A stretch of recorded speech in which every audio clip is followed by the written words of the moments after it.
Masak tahu tempe bacem sing rasane manis-manis gurih, pokok cuwocok dienggo mangan mbek sego anget-anget mbek sambel tok ngono ku yo. Bumbune ana kemiri, bawang brambang lombok abang saithik ae, kei ketumbar bubuk, dikei merica, bar ngono dikei uyah, terus iki diulek sampai lembut. Bar ngono terus digongso ning minyak sing wis dipanasno, iki digongso sampai mateng, sampai bumbune wangi, sampai rada garing.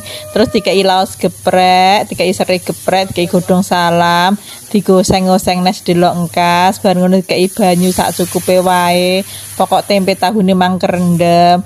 Nah, nek banyune mlebu ngene iki, dikei gula abang, dikei gula putih, dikei kaldu bubuk, bar ngono terus dikei kecap manis, iki dimasak sampai banyune mang umop. Nek sumop ngene iki lebono irisan tahu karo tempene iki mang. Nah, iki terus tahu tempene diratakno ben kelem kabeh, dimasak nek sampai umop neh banyune. Nek wis sumop ngene iki, kompore dicilekno pol cilik, terus dimasak neh sampai banyune mangsat, sampai bumbune resep kabeh ning tahu mbek tempene. Lah nek banyune wis sat ngene iki, kita tandani wis mateng, iki ape langsung dipangan iso, ape digoreng iso, ape dipanggang yo iso.